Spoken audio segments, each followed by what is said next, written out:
vidim te strokovne svete, bele knjige in vlado v senci, ki jo napoveduje, bolj kot to, da bo spet to ulično vojsko v bistvu zbral okoli sebe in kar mu bo ulica prišepetovala, vlagal v zakonodajni postopek. To je pravzaprav nekakšen Jankovićev spin. Je pa res, da ga noben formalno ne more prisiliti kot stopu. Ne? A veste, mene nikoli niso participirano zanimale. Zemljišča so v Ljubljani biznis, to vsi vemo.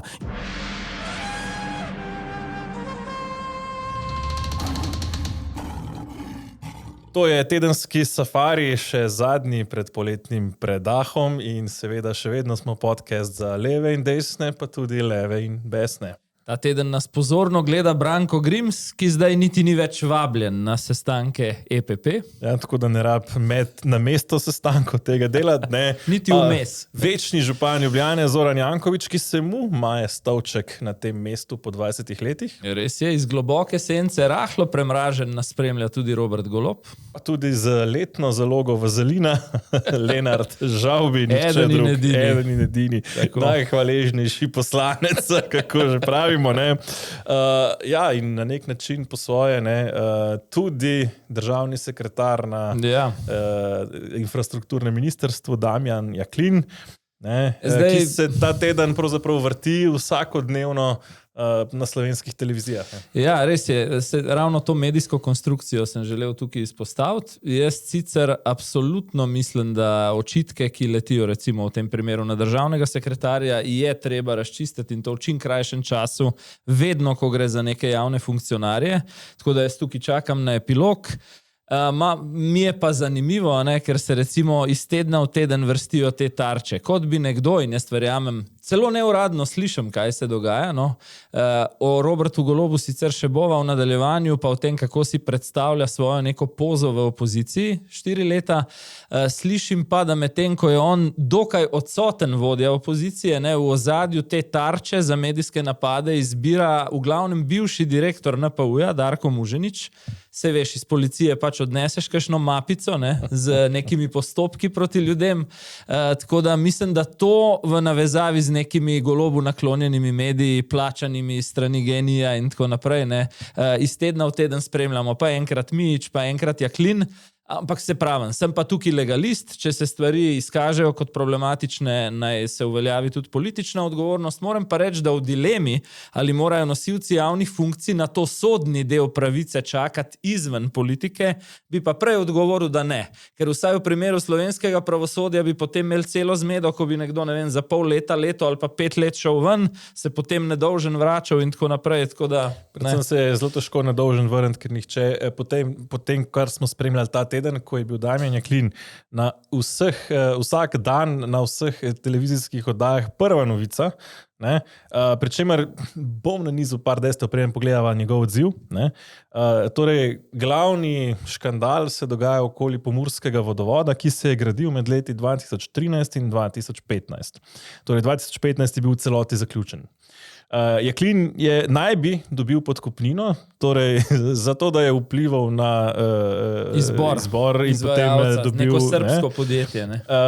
Leta 2019. No, to je meni recimo zelo zanimiva okoliščina. Jaz primera, kjer bi nekdo provizijo 4 leta čakal, potem, ko je že naredil uslugo gospodarski družbi, jaz ne vem. Recimo, da bi iz strateškega vidika celo bilo po eni strani pametno, da čez leta šele pobereš provizijo, ampak mislim, da v slovenskem primeru prav veliko takih ni. Zdaj, policiji je pa to razkril Skesanec, ki je mimogrede bivši mož druge osumljene v tej domnevni korupcijski aferi Jane Habjan, ki se je ravno takrat, ko se je to dogajalo, od njega ločevala in on tega ni mogel sprejeti in naj bi se za to maščeval. Potem policija v svojem poročilu tožilstvu, torej NPU, torej organ, ki ga je vodil Darko Muženič, zapiše v poročilu tožilstvu, da zoper Jaklina ni uspel dokazati krivde, torej citiram. Kar spet, če smo samo to, če smo pri medijski konstrukciji primera, ogromno smo slišali, jaz mislim, da ne mine dan, ko 3-krat ne slišiš, da se pripravlja neposredna obtožnica. Čeprav tega de facto noben medij ne ve, a bojo na tožilstvu rešili neposredno ali bojo šli v sodno preiskavo, nihče razen zanima.me pa ni objavil dokumenta NPU-ja, kjer noter piše, da ključnega očitka, Torej, da je dejansko uspel osebno vplivati na izbor, pa niso uspeli dokazati v vsem tem času. Ne? Potem imamo specializirano državno tožilstvo, ki ga vodi nihče drug kot mama šefice podmladka Gibanja Svoboda. Se pravi NPU, Darko Muženič, Gibanje Svoboda, specializirano državno tožilstvo, mama šefice podmladka Gibanja Svoboda, in Jaklin ima pa itak že, bom rekel, spor še iz časov, ko je bil še na Darsu, z Andrejem Ribičem, ki se je prejšnji teden poslovil iz Darsa. In kdo napihuje to zgodbo? Zelo aktivno Pop TV. Ja, mislim, Pop TV, ki še iz časa prejšnje vlade zelo izdatno podprt z te GEN-I strani oglaševalsko. Spremi vsakič z zelo ciničnimi komentarji. Se jaz moram reči, da spremljam od formiranja Janševe vlade naprej, a veš to, ali bodo recimo preklopili, pa ne, seveda ne v naklonjeno poročanje Janši, ampak ali bodo torej iz tega nekega vazalnega odnosa do Gibanja Svobode preklopili v bolj neutralno poročanje. Mislim, da so zaenkrat še na tej GEN-I uredniški liniji v resnici še vedno. Dajva pogledati, kaj je povedal še Jaklin. Z vso kompetentnostjo in vsem verodostojnostjo lahko povem, da s tem nimam nič. Tudi ne poznam teh podjetij. Dejstvo pa je to, da jaz kakršnihkoli delitev, kakršnihkoli donacij iz tega zadeve nisem dobil in tudi nisem nikoli prosil. Pozivam ustrezne organe Republike Slovenije, da v izogib nadaljnji politični gonji pospešijo svoje postopke in jih tudi uspešno zaključijo. Sam pa v tem obdobju ne mislim odstopati, saj ti smatram, da sem kot župan in tudi kot državni sekretar delal dobro. Sam v bistvu nisem videl nobenega spisa, ne kazensko vadbo, ne drugih stvari, zaradi tega težko komentiram te stvari. Zgolj samo na podlagi medijskih poročanj, pa nekdo ne more prevzemati odgovornosti, ampak imamo za to pristojne organe. Zadeva je prišla ravno, se je poklopila z odstopom enega iz predsednika uprave Darsa, ki po mojem to zadevo izkorišča za varen umik. Koliko pa je k padcu te prevzemanja politične odgovornosti, recimo, prispeval tudi prejšnji predsednik vlade Robert Golob? Veliko, gotovo veliko, ker je tako odločno povedal, da bo odstopil, potem pa se skril za neke pravne formulacije, ki so spet zvezane z ugotavljanjem kazenske odgovornosti, ne pa z ugotavljanjem politične odgovornosti. Jaz bi se ravno zadržal pri tem zadnjem in se mi zdi, da točno to, odkar je 4 leta zelo sistematično Robert Golob najbolj brutalno uveljavil neke nove standarde, kar se politične odgovornosti tiče, mi je v bistvu logičen ta refleks desnega pola slovenske politike, ki je zdaj pač spet po nekaj letih na oblasti, da v bistvu, kot je Janša mislim, da svojem inauguracijskem govoru povedal, ne nastavlja drugega lica. Torej, mislim, da tudi Jernej Vrtovec to poudaril v tem odzivu. Mi seveda kot državljanu to ni všeč, da nihče več v slovenski politiki ne čisti lastnega praga, vsi samo še pokažejo na drugo stran ceste in rečejo, dajte se raj z unimi ukvarjati, so še večje barabe kot mi. Po drugi strani pa refleks razumem, zaradi tega, ker potem bi proti Robertu Golobu oziroma njegovemu omrežju pokazali neko relativno večjo šibkost, ob tem, da imajo bistveno manj naklonjene mainstream medije, kot jih je imela prejšnja vlada. Zdaj, kar bi pa še glede Ribičeve vloge omenil, pa mi ni tako divja ta teza v resnici. Andrej Ribič, vemo, da se je zapletel skupaj z bratom v 12-milijonsko podražitev poslovne stavbe, šel je relativno elegantno z nekim dogovorom z nadzornim svetom stran, zdaj celo slišem, da bo 6, zdaj celo slišem, da bi lahko bila ta odpravnina. In zdaj, če se da to medijsko prekriti še z dvotedenskim poročanjem o nekom drugem, greš lepo pod radarjem ven, dobiš svojo odpravnino in to je to, kaj češ lepšega. Sploh glede na vse, kar sva že povedala do zdaj, jaz vidim dve možnosti. Prva možnost, Jaklin je dejansko kriv, obstajajo drugi dokazi, za katere še zdaj nismo vedeli, bomo ugotovili, tožilstvo jih pokaže, da obtožbo in tako naprej. Ali pa druga opcija, Jaklin se je znašel kot stranski lik v sporu med bivšo ženo in možem. Pa še nekem zelo čustvenem sporu, v bistvu, polnem maščevanja, kot razumem. Ki ga je potem na polno pograbila Svoboda kot maščevanje za Ribiča in Debeljaka oziroma pač te težke žrtve za Svobodo. Zdaj, jaz mislim, kaj je bolj verjetno, mislim, da si lahko gledalci odločijo sami. Se spomniš, ko sva midva objavila kot prva v Safari Special, da nekako konsenzualno v bistvu se stopa Žiga Debeljak iz SDH-ja, ki si ga omenil, ne, da je potem menda po mojih informacijah Debeljak dobil klice, morda Golobove, jaz tega ne vem, ampak nekje z vrha Svobode, morda tudi Ribičeve, naj tega ne počne na tako umirjen način, naj se bolj bori, ne, javno proti kadrovski čistki in tako naprej. In mislim, da Golobu ta relativno hiter umik Ribiča, Debeljaka in tega ne ustreza. Ne. Zato v bistvu je ena teza, ki je povsem legitimna po mojem, da se na tak način pod mizo vrača udarec v bistvu. Ne. Ja, malo ne gre skupaj s tisto, počakajte par mesecev, vse bomo hiter nazaj. Ja. Ne? O tem malo mislim, kasneje. da je o tem tudi že Robert Golob nehal verjeti v to tezo. Ja. Zdaj Jaklina pa toče še mnenje KPK-ja, ne, ki kar je nenadoma ugotovila, da pač zdaj ne more biti hkrati župan in državni sekretar, kar je torej župan Velike Polane in pa bil je tudi že v preteklosti to dvoje, ko je KPK imel drugačno mnenje v drugačni sestavi. Sedaj vas zdaj pogledati izjavo, ja. 27. člen zakona o integriteti in preprečevanju korupcije jasno pravi, da poklicni funkcionar ne sme upravljati funkcije upravljanja ali nadzora v drugi osebi javnega prava, kar je seveda tudi občina. Komisija se velikokrat pri nezdružljivosti funkcij srečuje z pomanjkanjem prevzema odgovornosti oziroma z oklepanjem večjih funkcij naenkrat.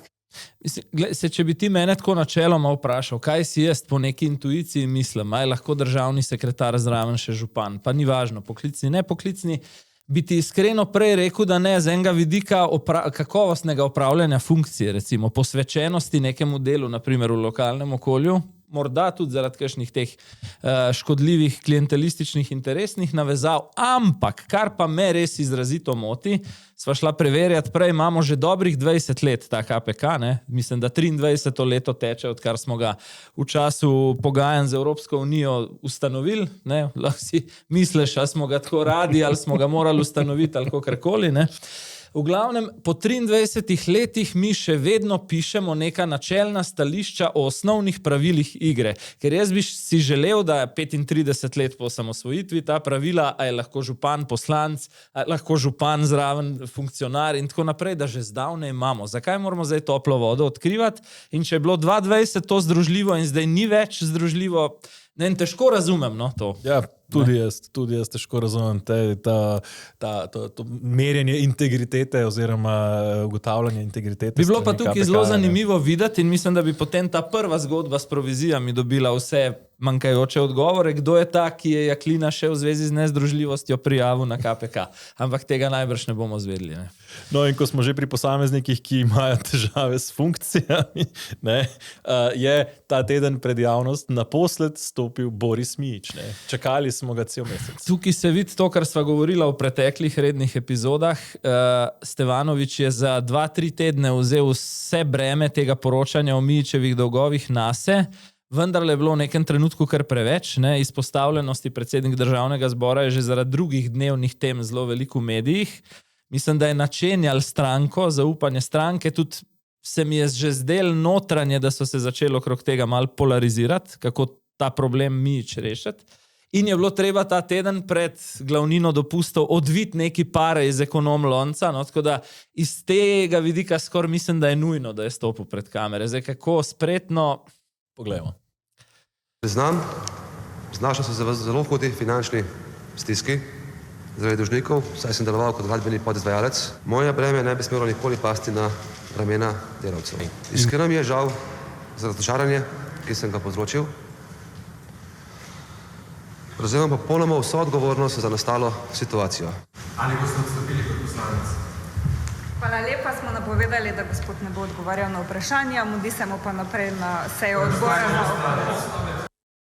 Mislim, zdaj, ne, Revež... Mudi se mu pa, no. Mudi se mu na sejo odbora, kjer sicer ni spregovoril, ampak ne, predstavil se je res kot žrtev. Ne. Sej do neke mere razumeš, ne, pač razumem tudi situacijo šefa, ki mu ne plača. Stojimo sramočen pred vami, tako dramatično je to pač povedal. Razumem tudi situacijo, recimo šefa gradbenega podjetja, ki je podizvajalec in pač mu nekdo ni plačal. Ne. Zdaj jaz ne vem točno, kako je situacija s temi neplačili, ampak tudi glede tega mislim, da smo v Sloveniji videli že 100 ocene različnih rešitev pa zaenkrat očitno nobene ne prime, čeprav menda naj bi nekatere stvari celo naročniki plačevali zdaj že v primeru države direktno pod izvajalcem, ravno v izogib tem situacijam, ampak pustimo. Kar mi je zanimivo to. Se pravi, obljubil je, da bo do novega leta poravnal vse dolgove, kar je isto, kot je napovedal že Stevanovič. Prišel je kot skesanec, žrtev, ne vem, kako bi ga to opisal, in brez odgovorov na vprašanje, kar nekako bi si želel, da razumem sicer, da človek ni vajen še politike. Tudi se mi zdi, da ni v posebno dobri koži stopil pred mikrofone. Tudi to, ampak vseeno bi si... Spominjal me je pravzaprav s tistim listkom, veš na koga, na bivšega notranjega ministra, Branka Zlobka, ki je bil nekako dno javnega komuniciranja do zdaj. Vsekakor bi rekel, da je nek tak šibek člen resnice in mislim, da njegov problem niso samo dolgovi, ker ima, kot vemo, tudi upravlja še zmeri podjetje, se javlja na telefon, zaposluje delavce. Na gradbišču tega potniškega centra pri železniški postaji v Ljubljani je bil viden v času, ko bi sicer mogel biti v parlamentu in tako naprej. Problem je, ko imamo v parlamentu pravzaprav ljudi, ki tja ne spadajo. Mislim, da je Boris Mič tipičen primer človeka, ki ne spada v parlament. Če želiš biti v parlamentu, prva stvar, nauči se 3 koherentne stavke povedati normalno. To je predpogoj, to je tako, kot boš rekel, da boš brez rok mizar. Mislim, lahko poskusiš, sam malo nekako boš težko tiste deske prekladal. Mislim, nekateri poklici imajo določene predispozicije, ki jih zahtevajo in v parlamentu se dela z govorom. In zdaj, po eni strani bom presenečen, če bom Mijić leta 2027 še vedno poslanec. Bi tudi jaz stavil, da ne bo. Je pa res, da ga noben formalno ne more prisiliti kot stopu. Tako malo pol še enega podobnega. Tako je zatem. Je pa res tako. Jaz mislim, da več kot očitno mu bolj nekako leži gradbeništvo, pa vsaj nek zasebni sektor. In jaz bi mu predlagal, Boris, sledi svojim sanjam, bodi to, kar ti je pisano na kožo, ne to, kar se siliš biti. Jaz mislim, da tudi glede na nek notranji ustroj resnice, sem prepričan, da bo po 10. oktobru Boris Mijić bolj ali manj naredil tisto, kar bo Zoran Stevanović pokazal kot neko pričakovanje do njega. Jaz osebno sem prepričan, da tudi če do konca leta zapre te svoje dolgove, miru v medijih Boris Mijić ne bo imel, potem se bo gledalo, odkot prilivi, da je lahko pokril dolgove in tako naprej, tako da to bo ostala tema, dokler ne odide. In jaz mislim, da na neki točki, to sem še vedno prepričan, bo Zoran Stevanović potegnil to karto, ko bo pa lahko seveda 5. mandat obdržal in to je po 10. oktobru. Je pa res, da se obdati s takimi poslanci, ki ti ne morejo nikamor pobegati. Lojalisti, Ker je pa tipičen move, bom rekel, Zmago Jelinčič, oziroma poteza, ki se jo je naučil Zoran Stevanović, ko je bil v Slovenski nacionalni stranki pri Zmagi Jelinčiču. Zmago Jelinčič je bil tipičen primer človeka, ki je prišel v parlament zato, da je on tam, zraven je pripeljal še par ljudi zraven, ker ne gre drugače. In te ljudje, bolj kot so bili sposobni, bolj so potem šli sami nekako na svoje teko mandata. Tako da je za Jelinčiča recimo bilo bistveno boljše, če je pripeljal bolj nesposobne in retorično manj spretne ljudi, ki mu niso imeli kam pobegati. No, in zdaj, ko sva pri lojalistih, je težko spregledati, kaj se je ta teden dogajalo dolgoletnemu lojalistu, če želiš, stranke SDS oziroma osebno tudi Janeza Janše. Pravi, da je še vedno. Tako, Branko Grims je bil z plebiscitarno večino glasov izključen iz svoje evropske politične družine, torej EPP, Evropske ljudske stranke.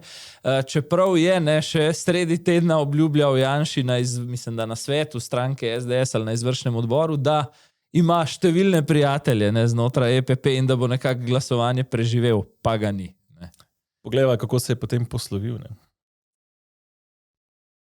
Gospod Grims je v ponedeljek, ko smo imeli sejo izvršilnega odbora, sam dejal, da ima v EPP-ju veliko prijateljev, tako da jaz računam, da te njegove besede držijo. Je član poslanske skupine Evropske ljudske stranke, tam je prišlo do nekaterih notranjih kršitev, zdaj vsak klub ima svoje pravila. Niso pa to take stvari, ker ne gre za vsebino, ne, po našem mnenju, da bi zaradi tega moral biti izključen. In jaz upam, da ne bo. Bom svoje delo v Evropskem parlamentu nadaljeval še naprej in da bom še naprej v Evropskem parlamentu z vsemi močmi delal za vas, za moje volivce, za našo Slovenijo, za varno Evropo. In seveda to pomeni, da bom tudi štartal na naslednje evropske volitve. Ja, delal bo ne, za nas. Zdaj, kaj to pomeni? Ne? Zdaj, jaz mislim, da tle treba povedati. Mislim, isto je, ne, to je to, kar sva že preminiču omenila, ista je seveda situacija s poslanci v slovenskem in v Evropskem parlamentu. Ne moreš ga na silo vršt ven, ko je pač izvoljen. In jaz mislim, da Branko Grims je jasno dal vedeti, da pač čas, ki mu pripada do konca mandata, ga bo preživel na vseh bonitetah. Ne? In tudi to verjamem, da bo kandidiral, s tem, da tukaj dajemo pombo zraven, ne verjamem, da bo takrat na naslednjih evropskih volitvah, kdaj so 2029, še kandidiral na listi SDS-a, ampak verjetno na kakšni, recimo v narekovajih, obskurni, skrajno desni listi. Čeprav je sam povedal, da je ustanovni član SDS-a, da se je leta 87 po prvem protestu v članu Tomšiču. So mi pa pomenljivi te prvi odzivi pač bolj markantnih obrazov znotraj SDS, s tem mislim vodjo delegacije v Bruslju, njihovo Romano Tomc, ki je rekla, da Grims ni nobena žrtev tega procesa in izključitve, ki se mu je zgodila, in v bistvu to samo sledi enemu dolgemu zapisu Janeza Janše na omrežju X, kjer je tudi, če skrajšam, povedal to, da sicer stvari nikoli v življenju niso črno-bele, da pa se je Grims že nekaj časa obnašal bolj kot član nekih drugih evropskih skupin in da v bistvu svojih, recimo malo bolj ostrih stališč sploh ni več hodil predstavljati na EPP, ampak jih je najprej predstavljal drugje, in se sestankov matične stranke sploh ni več udeleževal. Tako da tudi Janša je želel povedati, da je to v bistvu padec z razlogom. Ja, in to je tudi odgovor vsem tistim, ki se sprašujejo, a niso mogli dati Grimsu še ene priložnosti, to je bila že neka tretja, četrta. Pa kar pri Janši ni nepomembno, je seveda ni pozabil izpostaviti, dvakrat sem te rešil, to je bilo bolj sporočilo Grimsa, v bistvu v tretje te ali nisem hotel ali nisem mogel, ni tako bistveno, ampak mislim, da je ravno tu tisti odgovor, ko bo seveda 2029, pol leta pred volitvami, stvar notranje nominacije kandidatov, Branko Grims nima šans, po mojem. Ja. Zdaj, par stvari je treba še tukaj povedati. Glede Branka Grimsa ni hodil na sestanke, govoril naj bi le, ko je bila vklopljena kamera, in to je en model evropskega poslanca, ki je pač ni Grims edini, in grede v Evropskem parlamentu. Samo še manjka, da ga je kdo posnel na kakšnih špagetih. Kdaj, je pa res, da taki poslanci so dokaj neuporabni poslanci, ker ne vplivajo na nič. Bom dal par primerov. Matej Tonin recimo je konkretno z delom v Evropski ljudski stranki dosegel, da je recimo Evropska ljudska stranka glede My Voice, My Choice sprejela smernico poslancem, da se glasuje proti.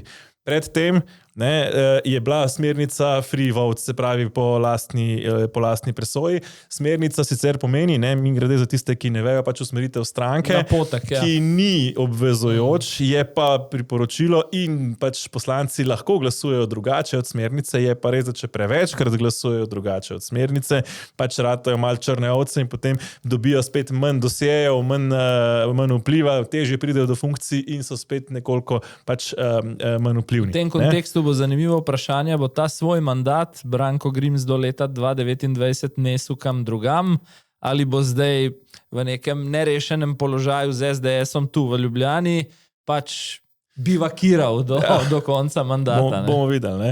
Zdaj, druga opcija je pa poslanci, ki potem iz govornice, seveda vsi poslanci načeloma na plenarki tudi pridejo na govornico in tako naprej, ampak tisto je, bom rekel, sam performance. Jaz večkrat sem v Bruslju ali pa v Štrasburu, sploh če s kakšnim mlajšim novinarskim kolegom ali pa kakšnim vajencem, ki podobnega ga zmeri peljem na balkon Evropskega parlamenta za 20 minut. To je treba si pogledati. Tako kadarkoli med plenarno sejo, ki traja 3 dni, greš gor, vidiš prazno sejo parlamenta, 6 do 12 sedežev je polnih, pa one 3, ki bojo naslednji govorili, so tam zraven v vrsti pri tistem odru. Ne? In potem vsak pride gor, pove zelo močno, odločno, kar želi povedati. Ima tisto svojo minuto, ko lahko govori, noben ga ne posluša, noben ga ne replicira, vsak pač govori točno to, kar hoče slišati njihova baza. Tisti govori na plenarki so brez veze. Bistveno je, kaj se dogaja v ozadju. Interno, ja. Recimo drug primer, Zala Tomašič se ukvarja recimo z dosegi glede zakonodaje zelenega prehoda. Ne? Se pravi, to so tiste stvari, ki so recimo, se pravi, konkretne, ko dosežeš potem dogovor, glede konkretnih pravil v avtomobilski industriji. Ne? Grims spet govori o zelenem prehodu iz te govornice. Ne? Veš, to pomeni, ampak to hkrati pomeni, da moraš sprejeti nek kompromis, ker pač moraš zbrati polovico parlamenta, ne bo verjetno tisti predlog čisto točno tako, kot si želiš ti. In zdaj imaš to dilemo, ali boš sprejel kompromis, ki ni idealen, ne? Ampak bo bistven korak naprej, ali boš pa iz govornice govoril o svojih idealih. In to je ta razlika med, bom rekel, Mateji Tonini, Romanimi Tomc in Zalami Tomašič, ne?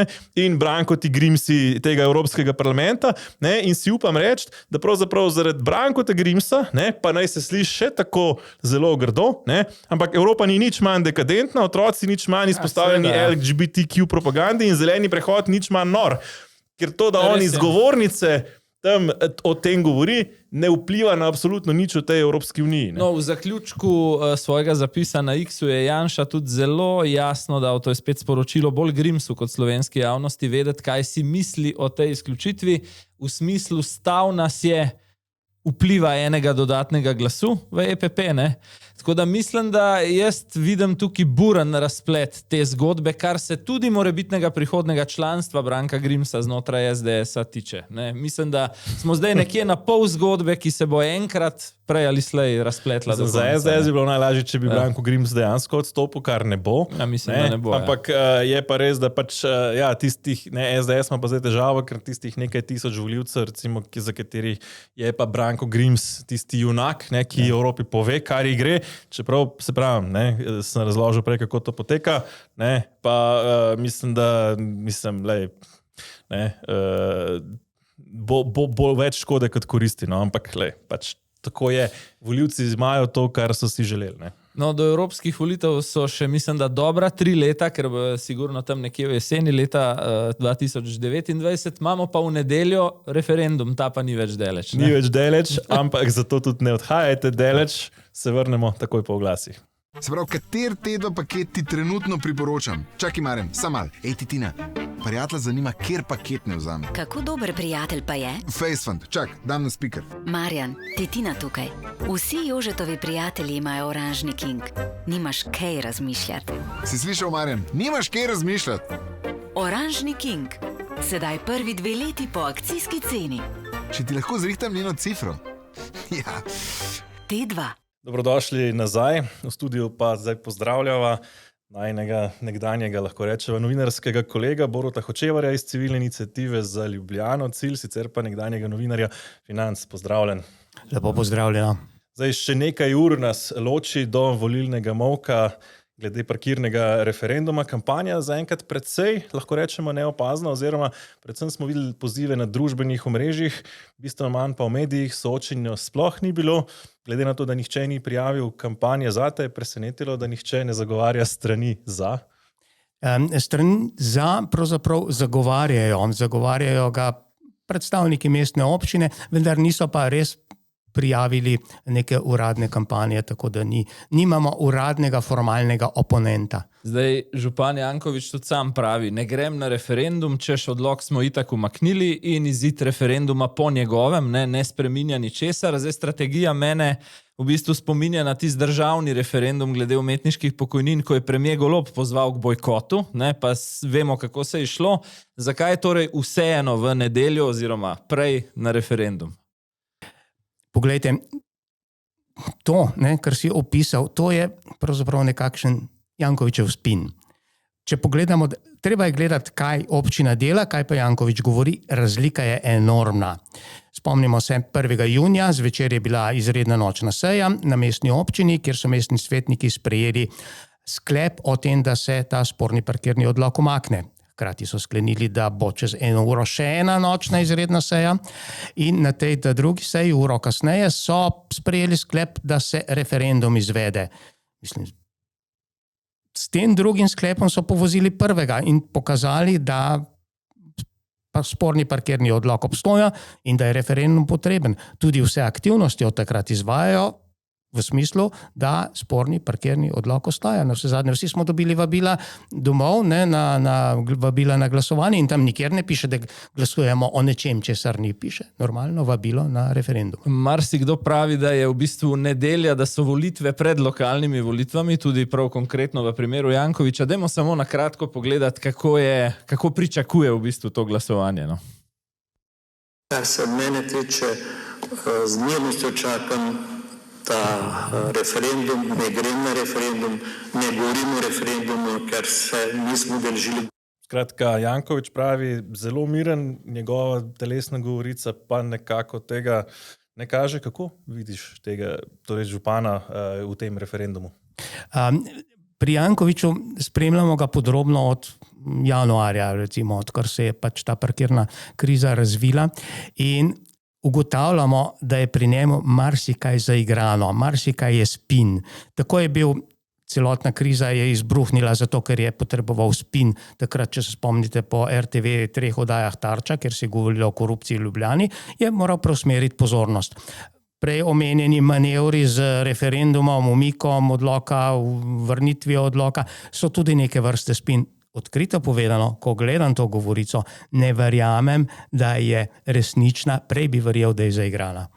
Zdaj gre seveda za vprašanje zasebne lastnine blokov, ki je proti zakonu pripadla v bistvu MOL-u oziroma mestni občini. Del parkirišč so v preteklosti prodali, del so jih pozidali. Parkirišč je posledično zdaj manj, zato imamo ta problem, kot jih je bilo recimo ob osamosvojitvi. In zdaj seveda zaračunavajo dovolilnice parkirnine. Spornim odlokom bi celo preprečili, da se še nedokončani del vračanja v bistvu teh zemljišč izpelje do konca.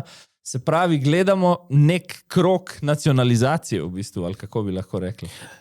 Tako, občinske nacionalizacije, to je dobra definicija, se strinjam. Ja, v ta sporni parkirni odlok je perfidno ugrajena grožnja in sicer grožnja etažnim lastnikom. Če ne odstopite svojega parkirišča občini brezplačno, boste kaznovani z odvzemom pravice do pridobitve prve parkirne dovolilnice. Zakaj se občina tako grebe za ta parkirišča? Je zato, ker zemljišča so v Ljubljani biznis, to vsi vemo. In to dober biznis. Več kot imaš zemljišč, večjo priložnost za sklepanje poslov imaš. Kje vidite recimo v civilni iniciativi rešitev za te nastale situacije? Vendarle avtomobilov v Ljubljani je preveč, mesto je omejen prostor, prostor je dragocen. Kje recimo najti rešitve za nastalo situacijo tako v Štepanskem naselju recimo kot tudi širše na ravni mesta? Parkiranje je pravzaprav problem celotnega mesta. Ne? Parkiranje je problem pravzaprav, oziroma promet je problem celotne države. Slovenija je tako, razparcelirana, živimo na tako različnih koncih in avtomobil je nujen. Rešitve ene čarobne palice ni. Treba je pa ubrati nek pošten, korekten pristop k iskanju rešitev. To pa pomeni rešitve za vsako lokacijo posebej, za vsako naselje posebej, ker ne more biti ena formula za celo mesto. Rešitve se mora iskati v enakopravnem dialogu med uradniki in stanovalci. In rešitev je pravzaprav, takih drobnih delnih rešitev je veliko, samo res treba je pokazati voljo, da se jih išče. In te volje recimo mestna občina do zdaj, praktično dokler niste zbrali podpisov za referendum, sploh ni kazala, ne? Ne, tako je. Izkazalo se je, da mestna občina sploh ne reagira, dokler se ne upreš, dokler ne pritisneš na njo. Še več, mestna občina pravzaprav sploh nima informacij o stanju mirujočega prometa v Ljubljani. Že v našem naselju se je videlo, da nima niti podatkov, koliko je pravzaprav parkirišč. Sami smo išli preštevati. In verjamem, da je na Ljubljani še manj teh podatkov. In če nimaš nekih osnovnih podatkov, ne moreš sklepati nekih dobrih rešitev. To je najbrž tudi posledica mentalitete ali pa stanja, ki se razvije, ko nekdo vlada 20 let. Ne? Zanima me, ker smo nekaj mesecev pred lokalnimi volitvami, ne, kako si razlagate odsotnost večjih političnih strank v tej kampanji? Vendarle se že nekaj mesecev ugiba o tem, da so Ljubljančani rahlo naveličani svojega župana, da lahko novembra pride do zamenjave, ampak večji politični akteri recimo v to kampanjo ne vstopajo. Na nivoju Ljubljane je čudna situacija, spoznavamo jo zdaj, zadnje mesece. Ne? Na eni strani imamo listo Zorana Jankovića in Svobodo, nekje vmes je SD, na drugi strani so pa vsi ostali razpršeni, majhni, brez neke moči. Pravzaprav na nek način večina od njih je celo udana v sodo, kao nič se ne da, sej nas vedno povozijo. Ne vem, zakaj se pravzaprav ne večje stranke ne organizirajo. Spomnite se, predprejšnje volitve je Anže Logar kot član SDS takrat kar dobro konkuriral Jankoviću. Ja, res je. Imate občutek, recimo, ko govorimo pa o večjih političnih akterjih na levi, da želijo, da jim to umazano delo odstranitve Jankovića odigra nekdo drug, ne da bi šli v frontalni spopad z šerifom, kot se ga je oprijel vzdevek?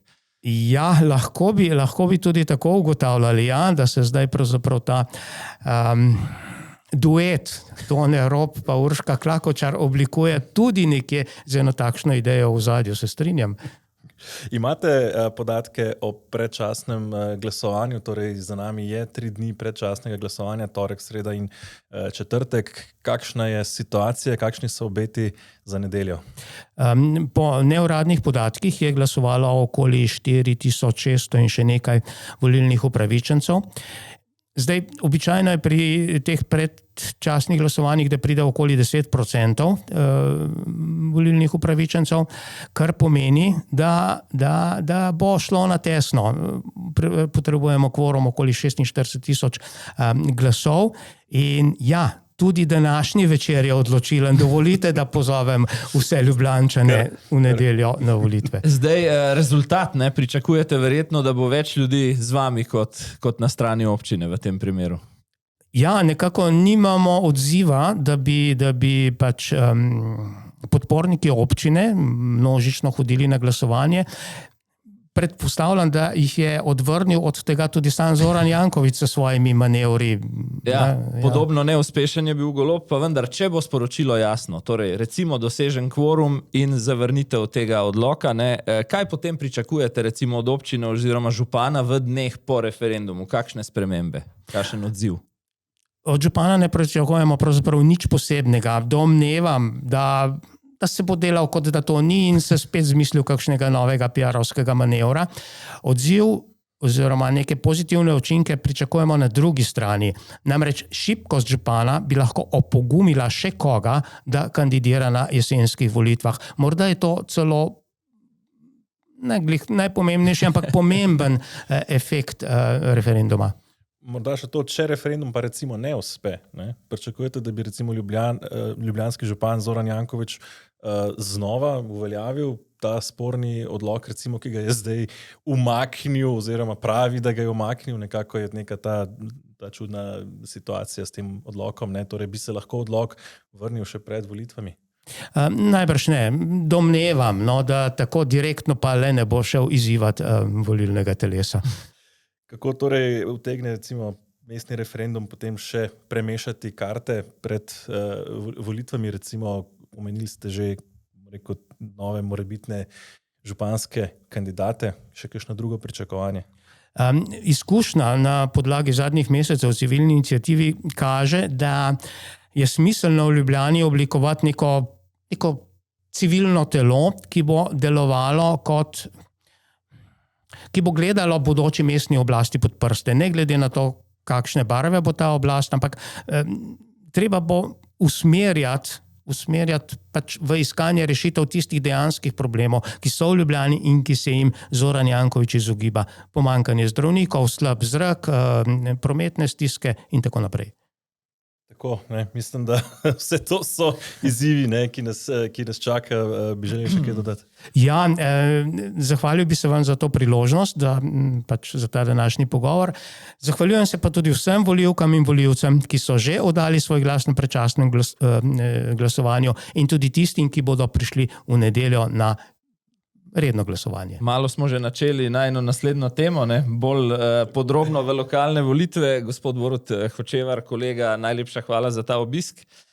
Dodajmo pa, da smo že čez teden vabili k soočenju na temo referenduma tudi mestno občino in da kakšnega posebnega interesa, da bi nam poslali gosta, niso pokazali. Ne? Kar kaže tudi praznina, poleg najnega gosta v studiu, ne? Tako da toliko recimo, ne, Ljubljančani pa seveda ne pozabite na državljansko dolžnost v nedeljo, če še niste bili na predčasnem glasovanju. Ne? Tako je, kot smo omenili, pestro bo novembra, svoj vstop v župansko tekmo pa je ta teden najavila še ena kandidatka, ki sicer še pravi, da ne ve, ali bo ona ali njen kolega na listi. Poglejmo to izjavo. Poglejmo, katera kandidatka to je. Jaz sem že vrsto let aktivna državljanka in sodelujem pri javnih zadevah. Boste skupaj na listi, bo lista, s katero boste kandidirali na županskih volitvah, nosila vaše ime in priimek in Antona Ropa ali kako? Da sva se odločila, da pač združiva moči, da ustanoviva skupno listo. O tem, kdo pa bi bil nosilec in pa potem morebitni županski kandidat, o tem se še nismo pogovarjali. Jaz se ne ukvarjam s funkcijami, tudi doktor Rop se ne ukvarja s funkcijami. Jaz že leta 2022, ko sem se odločila za vstop v politiko, državno politiko, takrat nisem nič razmišljala o funkcijah. In to, da sem postala predsednica državnega zbora, je bila pravzaprav recimo temu v navednicah neka sistemska napaka. Evo, da bo zadnja epizoda pred dopusti res razgibana. Dobrodošli še v centru Ljubljane, z nami Urška Klakočar Zupančič.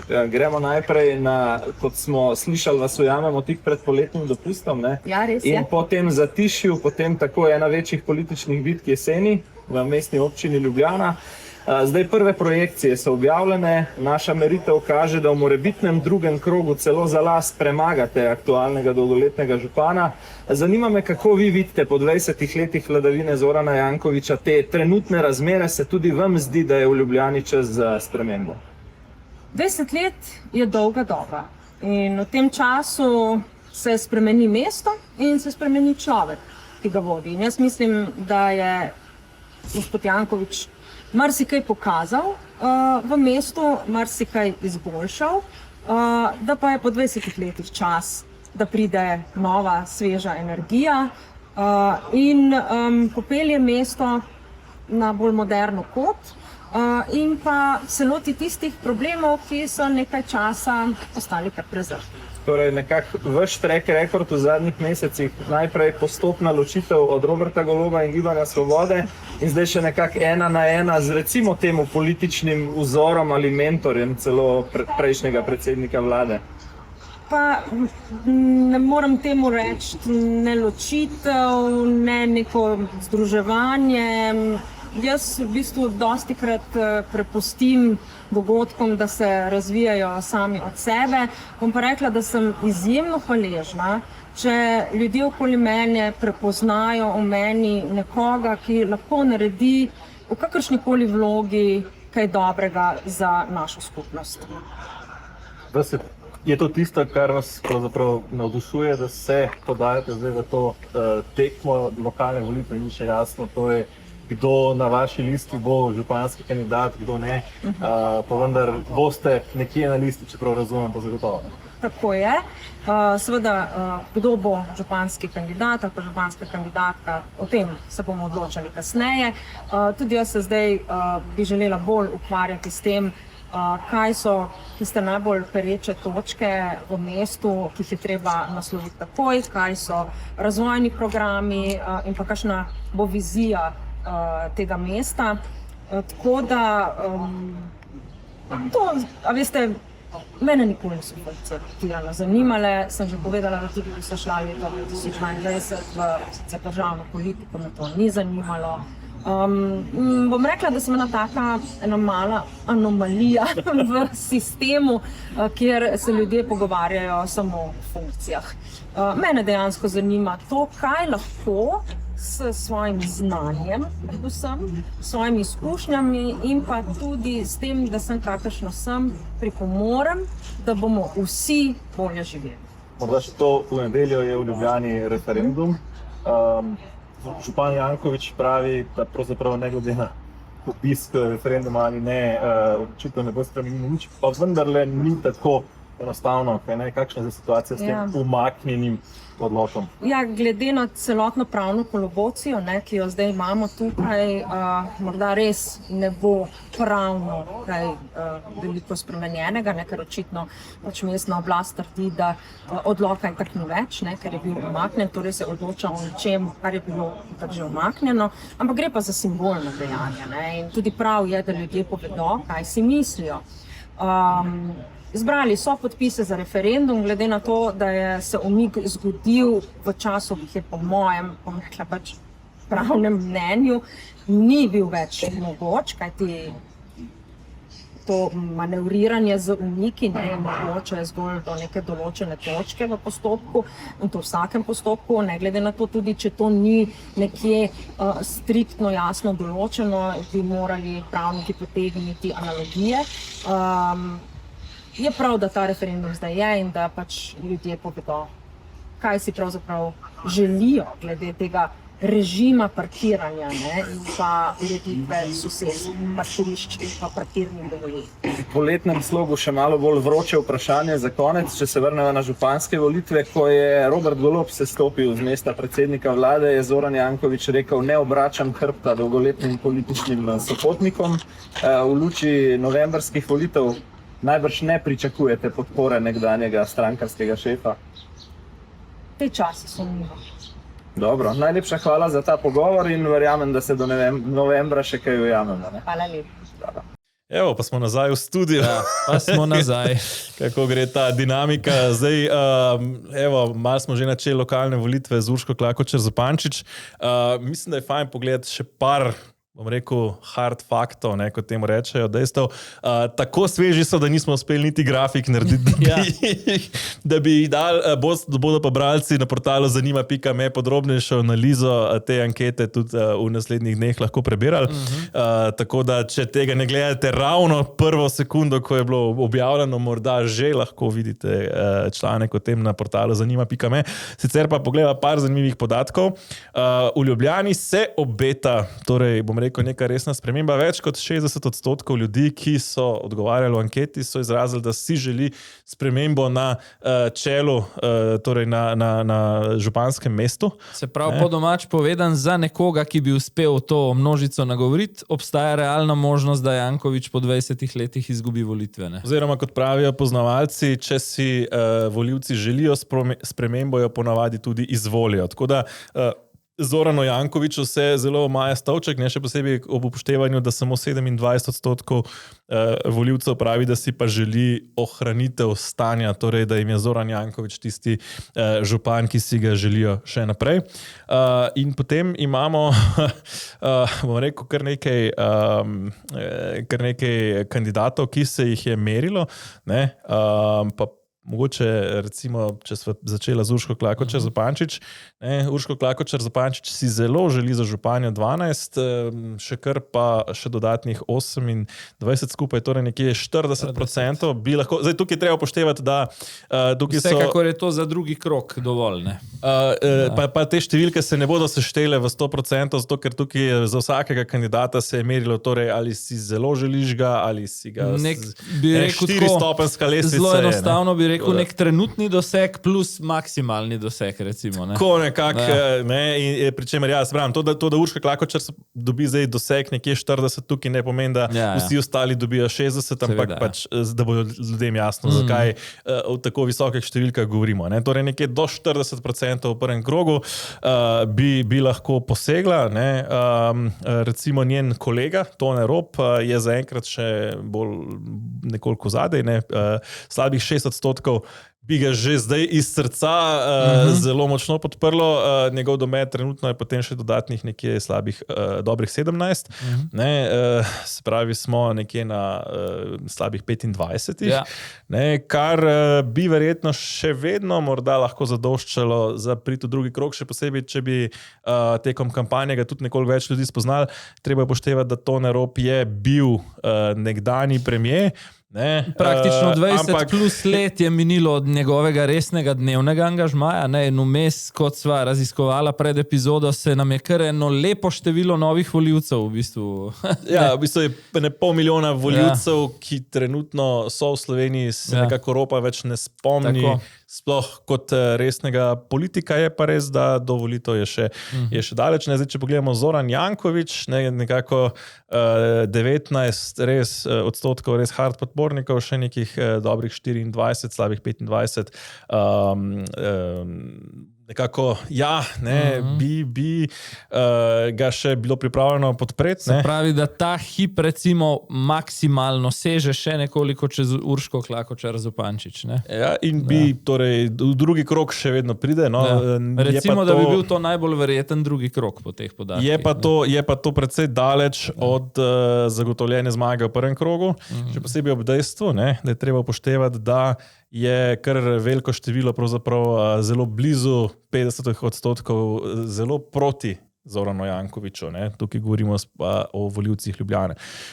Tako da tukaj je to razmerje pravzaprav zelo neugodno v korist Jankovića. Še posebej je treba se zavedati, da če se štejemo informacijo, da več kot 60 odstotkov si želi menjave, je zelo verjetno, da bodo ti podprli skoraj kogarkoli drugega v drugem krogu, če ta ne bo res, bom rekel, hud čudak. Tako da v tem kontekstu recimo Luka Mesec doseže 8 nekje core baze, pa 25 še neke dodatne, recimo potencialnega dosega. Recimo nekje med Ropom in Klakočarjevo, da je. Tako, pri čemer spet je treba upoštevati, da Luka Mesec skače iz vsake konzerve že kar nekaj let. Res je to, ima to prednost pred Antonom Ropom, recimo, v prepoznavnosti. Zdaj, to so nekje najbolj izpostavljeni kandidati, pri čemer za Luka Mesca še ne vemo, bo kandidiral. Tudi Urška Klakočar Zupančič in Tone Rop še nista povedala, kdo od njiju bo nosilec liste. Masta skupno listo, ugiba se, da bi morda ta drugi, ki ne bo kandidiral za frontmana, lahko bil podžupan ali pa nek svetovalec v kabinetu, kakorkoli. Obstajajo pa tudi simulacije drugega kroga že, ne? Mislim, povejmo mogoče še tisti, ki so že najavili kandidaturo. Aleksandar Repić-Pici, 9,2 odstotka core podpornikov. Kar je zanimivo, ker te core podpore ima celo malenkost več od Luke Mesca. Več kot Luka Mesec, je pa potem doseg nekoliko manjši, ker je še dodatnih 10, torej slabih 20 skupnega dosega, medtem ko je Luka Mesec nekje 33 skupnega dosega. Aleš Primc, 4,5, zelo odločenih, da bi ga podprli še 11,5 dodatno realnega dosega, torej 15 nekje bi lahko posegel Aleš Primc, in Jasmin Ferhatović 2,4 odstotka zagretih. To je ravno toliko, kolikor so pirati dobili tudi sicer na državnozborskih volitvah, nekje do 13 še razmišlja zraven, torej nekje dobrih 15 odstotkov. Jaz bi se pod črto, preden poveva, da so v drugem krogu še kako možna presenečenja, naslonil na to osnovno ugotovitev, torej na to željo Ljubljančanov, skoraj dvotretjinsko izkazano, da po 20 letih zamenjajo šerifa v mestni hiši. Jaz mislim, da je to najmočnejše sporočilo dejansko, da ta kritična masa, ki je Jankovića naveličana, obstaja, in tukaj je dejansko na protikandidatih, na tej izbiri, ki jo bo dala, zaenkrat sicer v glavnem naštevaš leve kandidate, je tudi seveda na desnici neka odgovornost, da ponudi svojo alternativo. In ravno na tej izbiri je vprašanje, ali torej po 6 mandatih Janković še v 7, če se ne motim, ali bo pač game over, da rečem. Je pa res, da pač simulacije drugega kroga kažejo tudi na dokaj tesne izide. Čeprav bi recimo po zdajšnji anketi Luko Mesca in Ropa še Janković premagal, bi ga Urška Klakočar Zupančič že tesno premagala njega. Tako da tukaj... No to je recimo temu, kljub vsej naveličanosti in korupcijskih zgodbah Jankovića, neko manjše presenečenje za recimo v širšem smislu uvod te kampanje, ki bo trajala do novembra. Mislim, da je 52-48. Sicer je to vedno tam vprašanje statistične razlike napake, ampak očitno realne možnosti, da Janković te volitve izgubi, obstajajo. Ne? Ja, mislim, še posebej je realna možnost, ker je ta ocena 60%, več kot 60% si želi spremembo. To je, mislim, da tista ključna ugotovitev te ankete. Zdaj, kakšno spremembo, na kakšen način in kako realno. Torej, pa nas čaka jeseni, tako da po našem poletnem predahu, ko se vrača pa tudi Robert Golob menda z poletnega predaha, kot po naključju je najavil, da bo 13. septembra vzpostavil vlado v senci, medtem bo sam v senci, rajši na plaži verjetno srebal kakšne koktejle. Je pa to slučajno tudi datum, ko bo 100 dni vlade Janeza Janše mimo. Ja, jaz mislim, prej sva že na hitro proti začetku epizode to načela. Ena ocena je verjetno obstajala tudi pri Golobu, še bolj pri kakšnih prišepetovalcih njegovih, da se da, ne vem, tam do pozne jeseni to vlado že zamajati. Z zgodbami, kot so Mič, kot so korupcijske afere NSI-ja, in podobno. Mislim, da so se te projekcije že ohladile do tega trenutka, da je tudi Robertu Golobu postalo jasno, sploh glede na, da rečem, attitude po domače, oziroma ta nek nov način, s katerim se je desnica vrnila na oblast, da torej za vsako medijsko zgodbo ne žrtvujejo svojih kadrov in podobno, da ta scenarij, torej hitrega padca vlade po 100 ali pa 150 dneh odpade. Po drugi strani Golob, to veva še iz 4-letnega mandata, prav zelo deloven človek ni, torej da bi že ko je bil na funkciji, ni bil tak, ki je vodil programsko igro, vemo, da jo je Luka Mesec. Zdaj še toliko bolj, ko je v opoziciji, se mi zdi, da mu, bom rekel po domače, dol visi zadeva, ve pa, da mora 4 leta nekako dražiti svojo bazo in vidim te strokovne svete, bele knjige in vlado v senci, ki jo napoveduje, bolj kot to, da bo spet to ulično vojsko v bistvu zbral okoli sebe in kar mu bo ulica prišepetovala, vlagal v zakonodajni postopek in okrog tega pač zganjal marketing. Oziroma pisal bele knjige, niti ne, mislim, da niti ni bilo razbrati, da bi prav veliko zakonov vlagali v zakonodajni postopek. Je pa zanimiva ena stvar, prišel je zdaj po res dolg premor, si je vzel po recimo izgubljenih volitvah, čeprav niso bile izgubljene, ampak prišel je v studio Urošu Slaku in recimo v 10-15 minutah tega nastopa popljuval številne poteze nove vlade, ko ga je pa Uroš Slak izval z vprašanjem, kje ste bili zadnje čase, je pa rekel, lejte, ne pričakovati, da bom jaz dežurni kritizer. Tako da, malo je tako, samemu sebi kontriral v bistvu, ta njegova javna pojavnost. Poglejva to izjavo, zdaj. Gospod Golob, očitek je, da ste v parlamentu malo prisotni za liderje opozicije, da se kot lider opozicije premalo oglašate. Kako pravite na te očitke? Lejte, bom drugače odgovoril. Obstajajo 2 različna načina. En način je, da ste glasni v parlamentu in ste samo kritizer. Danes, namenoma smo počakali 1 mesec in danes smo predstavili projekt vlade v senci. In ponovim, namen vlade v senci ni kritizerstvo. Od mene ne boste slišali kritizerstva.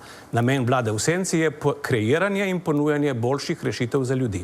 In v tej vlogi tistega, ki bo kreiral in predstavljal boljše rešitve za ljudi, se boste morali navaditi v naslednjih letih, dokler bo ta vlada na oblasti. Jaz moram reči, da očitno Janševa vlada zelo dobro, blagodejno deluje na Roberta Goloba. Poglej, kako je srečen kot prvo, in kot drugo.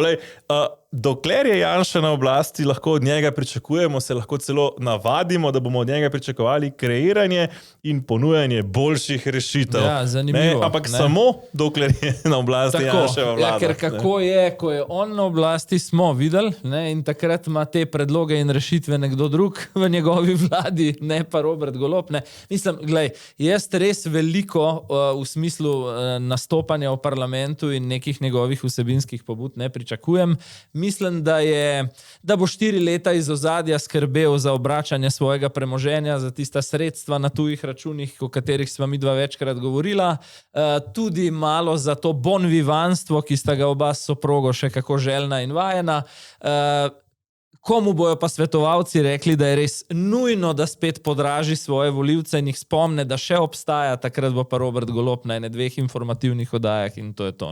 Tako nekako. S tem, da bi še nekaj opozoril, ideja te vlade v senci še zdaleč ni njegova. Se to je najbolj preizkušena formula, ki jo je v opoziciji vsakič uporabljal Janez Janša. Je pa zanimivo, da so v bistvu to vlado v senci mediji odkrili zdaj z Golobom, 20 let potem, ko jo je imel Janez Janša. Je pa Golob to inoviral, da slučajno ne bi preveč podobno zgledali vladi z konkretnimi resori, ne, da so neki zelo 6 področji, metafizičnih.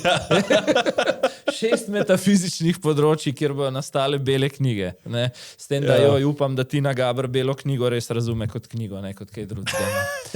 No in ko smo že pri teh zadevah, ne, je ta teden odmeval tudi Lenart Žavbi. Ne, in sicer lahko bi rekel njegov vulgarizem v parlamentu, ki ga je pošolala celo Jelka Godec. Ne. Ampak to je en tak simpatičen, se bova pokazala posnetek iz več razlogov. Zato, da tisti, ki ga morda še niso videli, to vidijo prvič, pa da analiziramo še malo tudi početje nacionalke v zvezi s tem. Ne? Ampak mi je bilo pa zanimivo, Jelka Godec, naj potem gledalci presodijo, je sredi tega dogajanja na eni točki zaznala, da obstaja priložnost, da končno desnica prikaže levičarja kot nestrpnega do manjšin, ne? In je potem šla iz sekunde v sekundo v hujšo kritiko, ko se je zavedla, kaj je Žavbi izjavil. Ne? Poglejmo zdaj ta posnetek, bo pa prikazal najprej, kaj se je zgodilo v parlamentu, potem pa kako je o tem poročala televizija Slovenija, ker to je pa tudi, bom rekel, svojevrsten biser. Vse, kdor bo pozoren, bo takoj videl, v čem je razlika, ampak bova tudi pokomentirala. Ne? Kolega Žavbi, upam, da ne bo prišla ta nova na Ministrstvo za finance, prosi še za dodatnih, ne vem, koliko je bilo, 200 000. Ne bomo dali. A ste videli? Ne, hočem reči, da ne, mislim, to so neprimerne opaske, ki ste jih zdaj izrekli tudi za bodočo direktorico, no. Res. Ali pa za bivšega direktorja, oprostite. To so neprimerne opaske. Če že govorimo o enakopravnosti in enakosti. Mislim, to pa je zdaj res višek vsega. Ne? Razprava je sicer dosegla vrelišče z opasko poslanca Žavbija, zaradi katere se je Lobnik obrnil na predsednika Državnega zbora. Meni, da je Žavbi kršil etični kodeks poslancev Državnega zbora. Kolega Žavbi, upam, da ne bo prišla ta nova na Ministrstvo za finance, prosi še za dodatnih, ne vem, koliko je bilo, 200 000. Ne bomo dali. A ste videli? Žavbi se je Lobniku za svojo izjavo popoldne opravičil na socialnem omrežju Facebook. Mislim, zdaj tukaj je več stvari, pa bom začel samo s tem, da če bi bil ta vazelina, ne? Slučajno izjava recimo Žana Mahniča, Branka Grimsa, železni repertoar, Reberška in tako naprej, ne?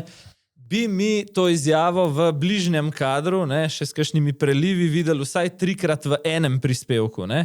Tokrat dejansko nacionalka sploh ni, ne, niti v napovedi prispevka, niti v njem samem pokazala, kaj točno, ali pa novinarka v OFU ni povedala, kaj točno je torej Žavbi izrekel, to je ena stvar. Ne. Druga stvar, zelo so izpostavili, da se je takoj opravičil Lobniku, ne. Niso pa izpostavili, da je med tem zelo ostro izjavo dala recimo predsednica Republike Nataša Pirc Musar, ki je obsodila ta vazelin in tako naprej. Najhujša manipulacija je bila pa dejansko stvar podnapisov oziroma montaže tega prispevka Dnevnika na RTV Slovenija, kjer je ta izjava za vazelin, ne, podpisana na tak način bistveno prezgodaj, dejansko, 3-4 sekunde prezgodaj, da izpade, kot da se je celotna desnica, ki je tam sedela na kupu, ne, nasmejala tej njegovi opaski. Medtem ko tisto odziv Jelke Godec je bil izpuščen iz prispevka. Za vazelin namesto z vazelinom, ne, in potem se zgleda, kot da se Jelka Godec smeje, tej Žavbijevi šali, ne, namesto da jo je obsodila. Pri čemer bi jaz še vedno rekel, ne, ker jaz kot nekdo, ki daje 14,0 koliko evra za nacionalno televizijo, jih danes, ne, ko to snemamo v petek, pozivam, v nedeljo je utrip, še vedno je šansa to popraviti in spet bom spomnil, ne. Če bi to se upravičujem, v soboto je res utrip zvečer, ne, in če bi to bil Mahnič, bom še enkrat rekel, bi v utripu videli v različnih, ne, izrezih večkrat to izjavo, računam, da bomo zdaj končno videli tudi na nacionalki, kaj je Žavbi v resnici povedal. Ne. Bom pa dodal jaz še nekaj, če bi se tako Žavbi norčeval iz koga drugega, ne recimo iz odhajajočega direktorja Urada za enake možnosti, za katerega vemo, kakšne spolne usmerjenosti je. Ne. Mislim, da tudi ta zgale upravičila verjetno ne bi videl. Mislim se, če bi to namenil, ne vem, ravno Reberšku ali pa komu drugmu, je pač to politični boj oziroma business as usual pri nas. Ne. Ampak to je tisto medijsko okvirjanje, kjer nekako, vsaj na RTV, velja nestrpni so lahko samo predstavniki desnega političnega pola, na levi se pa to niti ne more zgoditi, tudi ko se. Ne? Ja. Evo, ko smo pa business as usual, ne? Ja. No, ja, Slovenija je spet ostala v ozadju, oziroma mislim, da smo zdaj celo edina država, ki ne dosega 2% BDP za obrambo. Generalni sekretar NATO nas je dvakrat izpostavil. Enkrat s to izjavo, ki si jo zdaj povzel, da smo prav edina članica NATO, ki ostaja kljub vsem krizam po svetu pod 2% BDP-ja vlagan v obrambo, pri čemer še bistveno manj res v oski sektor orožja in opreme. Mislim, da med 1,3 in 1,6 nihajo te ocene, koliko realno dajemo. Izdatki tako, se pravi, vsi izdatki naj bi bili okoli 1,6 na mesto 2, dejansko obrambni izdatki pa 1,3, po Eurostatu pa celo vsi izdatki še komaj 1,3 približno. In drugič, ko smo bili izpostavljeni s kumulativno številko, torej spet, če sem malo ekspresiven, da jih je Golob v zadnjih proračunih nategnil za približno 330 milijonov evrov, kar se vlaganj tiče na leto. Tako, zdaj, in Janša je mogel potem to Golobovo zatečeno stanje nekako zagovarjati oziroma pač obljubiti spremembe na vrhu NATO. Janša je prvič šel na vrh NATO, kot je rekel, da mu je nerodno iti, to je pač logično glede na situacijo, ampak kar mi je pa še bolj sprevrženo, je bila pa Golobova izjava, ki se je skliceval, da so pravzaprav Američani naše obrambne izdatke požegnali, da je problem v resnici trumpovski način vladanja in kšeftanja in da v resnici bi Golob prepričal NATO, da so v bistvu naši izdatki ustrezni, tudi če bi še vedno danes bil premier. Veš, zdaj, ker sem bil pred kratkim na eni poroki, mi je takoj na to pot Janševo na vrh NATO padla ena usporednica. To je v bistvu se je po mojem Janša počutil kot gost, ki je na eni kar solidni poroki, kjer sta recimo ženin in nevesta namenila enih 70 evrov na pogrinjek za vsakega, ki na poroko pride, in samo on pa ve, jaz pa nisem nič dal v kuverto za darilo. Tako nekako. Pa res eno bajadero v darilni vrečki. Tako da evo, poglejmo to izjavo, kako zdaj ven iz te zagate, pa rečeva še kakšno. V svoji strani je bila izrečena kritika do tistih, ki so nekaj obljubljali, pa tega niso izpolnili, ni imenoval posebej držav, če bi jih bilo Slovenija med njimi. In kaj se je zgodilo vmes? Vmes se je pa zamenjala ameriška administracija. In Trumpova administracija je načrte, ki so bili dogovorjeni z Bidenovo administracijo, enostavno pometla in danes zahteva preprosto nakup orožja. Skupaj z Ministrstvom za finance in celotno vlado pripravljamo nek načrtni okvir, kako bomo do konca letošnjega leta prišli vsaj na 2% BDP-ja. Ta Golobova mi je bila lovska v smislu Bidenova administracija je bila navdušena nad našim pristopom k obrambnemu budžetu, medtem ko pač Trump ničesar ne razume. Mislim, Golob se res tak veleum, mislim, tako pač vse očitno razume, ne vem, ta njegov odnos res mi je tako smešen, res, a on misli, da res kdo še njemu verjame? Bi ob robu tega pokomentiral še nek prvo kramljanje po začetku mandata med Janšo in Trumpom, ker sva v prejšnjem mandatu toliko secirala ta srečanja Golob-Gaber in Trumpa. Janša je odgovoril uradno, da sta s Trumpom nekaj minut pokramljala o lepotah Slovenije takšnih in drugačnih, kar recimo bi lahko pomenilo tudi, da sta se ob lepoti Melanije, ki jo ima Trump že kar nekaj časa tam pri sebi v Ameriki, pogovarjala še kaj dejansko o gorah in morju v Sloveniji. Janša tudi povedal, da Trump ni eksplicitno omenil Slovenije, da pa bi jo, če bi pač šel eksplicitno omenjati države. Zdaj sam vrh NATO je bil tudi sicer pester, od tega, da je Trump napovedal konec premirja z Iranom, do ponovnega želje po Grenlandiji, do tega, da je bil sicer, da je potem sam najavil, da je bil vrh odličen. Ne. Ja, toliko smo si želeli pred dopusti, ne, tudi mi dva danes sezono zaključujeva za pač približno en mesec, dober mesec, toliko smo si želeli, da pade cena goriva zaradi dogajanja tam, pa nikakor ne. Zgleda, da ne bo, ne. So pa ZDA praznovali tudi 250 let, ne, tako da tudi to velja omeniti, ne, še vedno poteka tudi svetovno prvenstvo v nogometu in tudi tam Trump ni mogel, ne da bi se umešal. Ne, res... Pa še ena fronta na dan, ko to midva snemava, v bistvu niti pošteno povedan, zdaj ne vem, ali je to že bilo kaj odločeno ali še ne, ampak danes je ponovljena runda glasovanja oziroma seznanitve z zahtevo za preiskovalne komisije, ne, v zadevi Black Cube, ki tudi ni čisto brez navezav na Izrael in na interese ZDA v Sloveniji, tako da pestro bo, ne. Skratka, čeprav mislila sva že, da bova zaključila sezono, ne, v nekem takem dolgočasnem političnem mrtvilu, v tisti vročini, ko že nikogar več nikjer ni, pa vse kaže... Pa se nama je spet nekako nabralo za debelo uro, je treba reči. Ne? Tako je. Tako. Ne?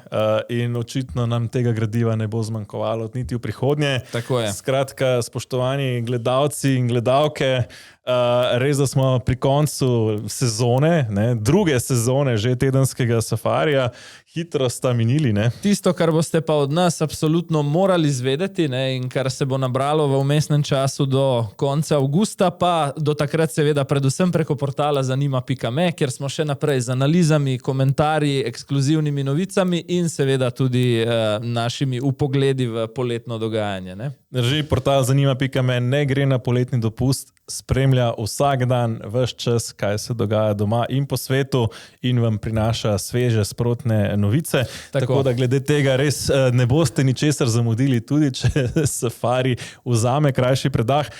Znova se vrnemo spet konec avgusta. Predtem pa jutri zjutraj samo še epizoda Safari Special za naročnike in podpornike, kjer potegneva ekskluzivno na zaprtem podcastu črto pod politično sezono, ne? In pogledava, kje so pred dolgim vročim poletjem in jesenskim vročim nadaljevanjem trenutno koalicija, opozicija in še kakšna interesna omrežja za enimi in drugimi. Ne? Tako je, tudi na vas nismo pozabili, naročniki in podporniki, tako da se vidimo še jutri v zadnji special epizodi. Sicer vam pa želimo lepo poletje, čim več hladne sence, hladne pijače in lepega morja. Ne? In ko se boste imeli na dopustu najlepše, pomislite, da čez nekaj tednov prihaja nazaj tedenski safari in safari special. Bodite lepo. Srečno.